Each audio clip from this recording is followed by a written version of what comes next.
क्या ब्रश करने के टाइम पे आपके मसूड़ों में से खून निकलता है, या तो फिर कुछ खाने के टाइम पे, बाइट करने के टाइम पे आपके मसूड़ों में से ब्लीडिंग होता है? अगर इसका जवाब हाँ है तो ये वीडियो आपके लिए है।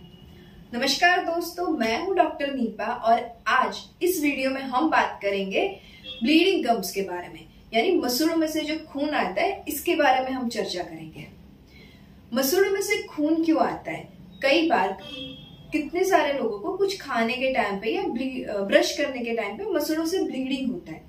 ऐसा क्यों होता है? क्या ये कुछ चीज की तरफ हमें इशारा करता है कि हमारे मसूड़ों में कुछ प्रॉब्लम है? तो आइए जानते हैं इसके लक्षण, इसके रीजन क्या है और हम उसका क्या ध्यान रख सकते हैं और क्या ट्रीटमेंट है। हमारे जो मसूड़ा है उसमें जब इन्फेक्शन हो जाता है या तो फिर इन्फ्लेमेशन हो जाता है, जिसको हम बोलते हैं जिंजिवाइटिस। और जिंजिवाइटिस की फर्स्ट साइन है ब्लीडिंग गम्स, मतलब आपके मुंह में से खून आ रहा है, मसूड़ों से खून आ रहा है। ये इशारा करता है कि आपके मसूड़ों में इन्फेक्शन है। अगर हम इसे यहीं से इग्नोर कर देते तो यही आगे जाके पायोरिया में कन्वर्ट होती है और फिर पायोरिया में, जैसे आपको पता है, धीरे धीरे करके आपके सब दांत हिल जाते हैं और उसे निकालना भी पड़ सकता है। तो अगर हम यही से जान ले कि मसूड़ों में से खून क्यों आता है और उसे क्यों स्टॉप करें, तो हम उसे आगे पायोरिया में बढ़ने से रोक सकते हैं। तो आइए जानते हैं जिंजिवाइटिस में क्या होता है। पहला, आपके मसूड़ों में से खून आता है ब्रश करने के टाइम पे या फिर खाने के टाइम पे। इसके चलते पेशेंट के मुंह में से कई बार बदबू आती है, बैड स्मेल भी आती है। पेशेंट का जो मसूड़ा रहता है वो हल्का सा सूज जाता है, पफी हो जाता है। मसूड़ों का कलर है वो भी चेंज हो जाता है। हमारा हेल्दी जो कलर रहता है वो पिंक रहता है, लेकिन इसमें जो हमारा मसूड़ा है वो रेड कलर का हो जाता है। कई बार मसूड़ों पे अल्सरेशन हो जाता है, जिसे हम गम सॉर भी कहते हैं, और उसकी वजह से हमारा मसूड़ा पेनफुल हो जाता है। कभी कभी वो हमें डिस्कम्फर्ट भी देता है। हमारे दांत और मसूड़ में बहुत सारा प्लाक और कैलकुलस जम जाता है और हमारा जो मसूड़ा है उसका शेप भी चेंज होता है। वो कभी कभी नीचे उतरने लगता है या तो फिर पफी होके वो दांत के ऊपर भी चढ़ जाता है। तो ऐसे कौन से रीजंस हैं जिसकी वजह से हमारे मसूड़ों से खून निकलता है, हमारे मसूड़ों से ब्लीडिंग होती है? तो सबसे कॉमन जो रीजन है 90% लोगों में वो है poor oral hygiene.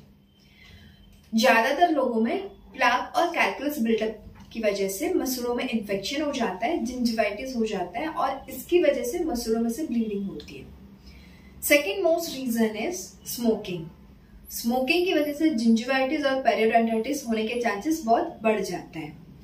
Next is nutrition deficiency, specially vitamin C की डेफिशिएंसी की वजह से मसूड़ों में से खून आ सकता है। Fourth is hormonal imbalance. In women usually pregnancy और मेनोपॉज के टाइम पे बहुत ज्यादा हार्मोनल चेंजेस होते हैं। उस टाइम पे उनके मसूड़ों में सूजन आना और खून निकलना एक आम बात है। और है अनकंट्रोल्ड डायबिटीज। अगर किसी पेशेंट में डायबिटीज है जो कि बहुत लंबे टाइम से कंट्रोल में नहीं है, उस पेशेंट में भी पेरियोडोंटाइटिस का रिस्क बहुत ज्यादा है। Next is systemic disease. अगर कोई पेशेंट कोई सिस्टमिक डिसीज से पीड़ित है, जैसे कि ल्यूकेमिया या तो फिर हीमोफीलिया, उसमें से मसूड़ों में से खून आना बहुत आम बात है। और या तो फिर कोई पेशेंट कोई मेडिकेशन बहुत लंबे टाइम से ले रहा है, जैसे कि ब्लड थिनर या तो फिर एस्पिरिन, उसमें भी मसूड़ों में से खून निकल सकता है।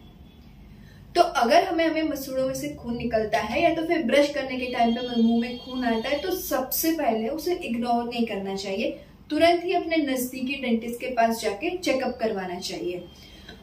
आपके जो डेंटिस्ट है उसे आपको अच्छे से चेकअप करके डायग्नोस करेंगे, आपके मसूड़ों की क्लीनिंग करेंगे और उसके बाद आपकी जो डिसीज है उसकी सिवियरिटी देख के आपको जो आगे की ट्रीटमेंट है वो आपको रेकमेंड करेंगे। अगर हम सही समय पर गम्स और मसूड़ों की ट्रीटमेंट करवाते हैं तो हम उसे आगे जाके पायोरिया में कन्वर्ट होने से बचा सकते हैं।